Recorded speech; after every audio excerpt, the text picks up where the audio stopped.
Ingat Puspa Dewi? Meski sudah berusia hampir 57 tahun, namun penampilan Puspa Dewi bak gadis ABG. Puspa Dewi masih awet muda meski sudah memiliki cucu. Tak sedikit netizen yang tertipu dengan penampilan Puspa Dewi. Banyak yang mengira Puspa Dewi belum mempunyai anak. Sebelumnya nama Puspa Dewi sempat viral pada tahun 2022 karena penampilannya tersebut. Bahkan dirinya sampai dijuluki nenek tercantik Indonesia.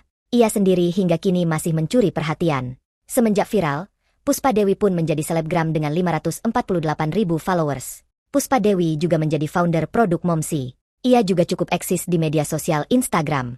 Ia pun sering memamerkan potret dan video cantik dirinya di media sosial pribadinya itu. Dalam postingan terbarunya, ia bahkan mengunggah potret dirinya kala mengenakan pakaian merah putih. Puspa terlihat cantik dan awet muda saat mengenakan pakaian untuk memeriahkan HUT ke-79 RI tersebut. Ia tersenyum manis menghadap kamera hingga membuat para penggemarnya terpukau.